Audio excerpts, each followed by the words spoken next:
Hello, my name is Dr. Chan. I'm an Assistant Dean of Admissions here at the University of Utah School of Medicine. Today I'm going to talk about comparing and contrasting examples of past applications. Hopefully up until this point you have watched most of these presentations and you have a strong idea how to make your application the best it can be.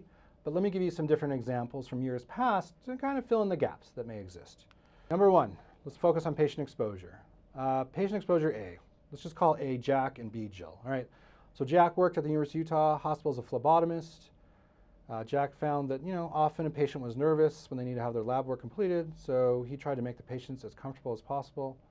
Some patients had difficult veins, so he strove to select the best vein for the blood draw.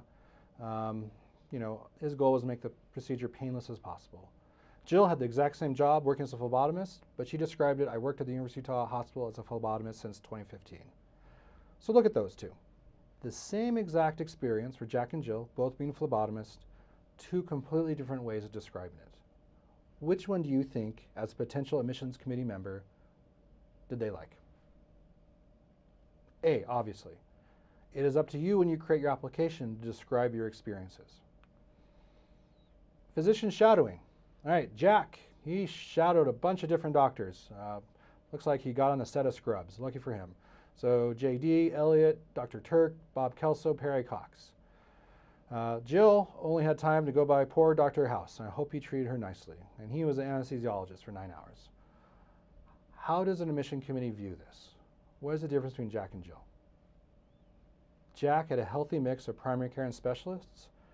Jill only shadowed a specialist. So again, it looks better when you shadow a better mix, all right? Do case number 3, Jack and Jill. Okay.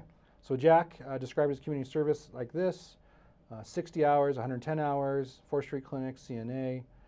And then Jill, 2 hours, 6 hours, raking leaves, helping people move, coached and played on a basketball team. How would you see this as an admission committee member?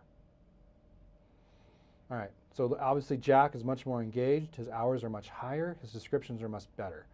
I'd really question, even though I think it's important to rake people's lawns, that's just being a good neighbor. So 2 hours raking someone's lawn, helping your friend move into a house for 6 hours, is that truly community service, especially compared to someone who's down at the 4th Street Clinic, and then coaching and playing on a neighborhood basketball team.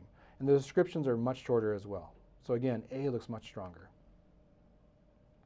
All right, leadership. Again, Jack did Shoes for You, worked for the U.S. American Credit Union. Jill was spending her time doing Frisbee, all right? So again, we give you these are very black and white, but we see this year after year after year with our applicants. So this is our way of just trying to educate you as you create your application. A is obviously much better. Much more detailed descriptions, lessons learned. It's a very mature, insightful way to describe things. Jill just kind of talked about, her win-loss record. I mean, her duties, responsibilities, very superficial and short. Okay, research.